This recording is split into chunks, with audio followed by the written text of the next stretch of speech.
നിഖില വിമൽ. പണ്ടത്രയൊക്കെ സംഭവിക്കാറുണ്ട്. മലയാളത്തിൽ നിലവിൽ ലുക്ക് കൊണ്ടും വർക്ക് കൊണ്ടും തർക്കുത്തരങ്ങൾ കൊണ്ടും നമ്മളെ ഞെട്ടിക്കുന്ന ഒരേ ഒരു ലേഡി സൂപ്പർ സ്റ്റാറേ ഉള്ളൂ, നിഖില വിമൽ.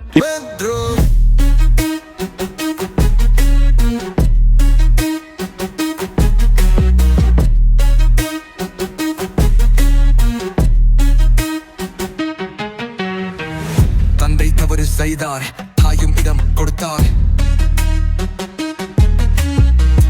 தந்தை தவறு செய்தார், தாயும் இடம் கொடுத்தார்.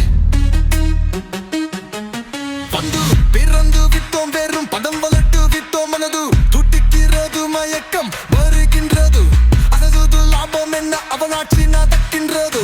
மனிதன் இனி பதுந்து வாழ்வு நிலைக்கும் என்று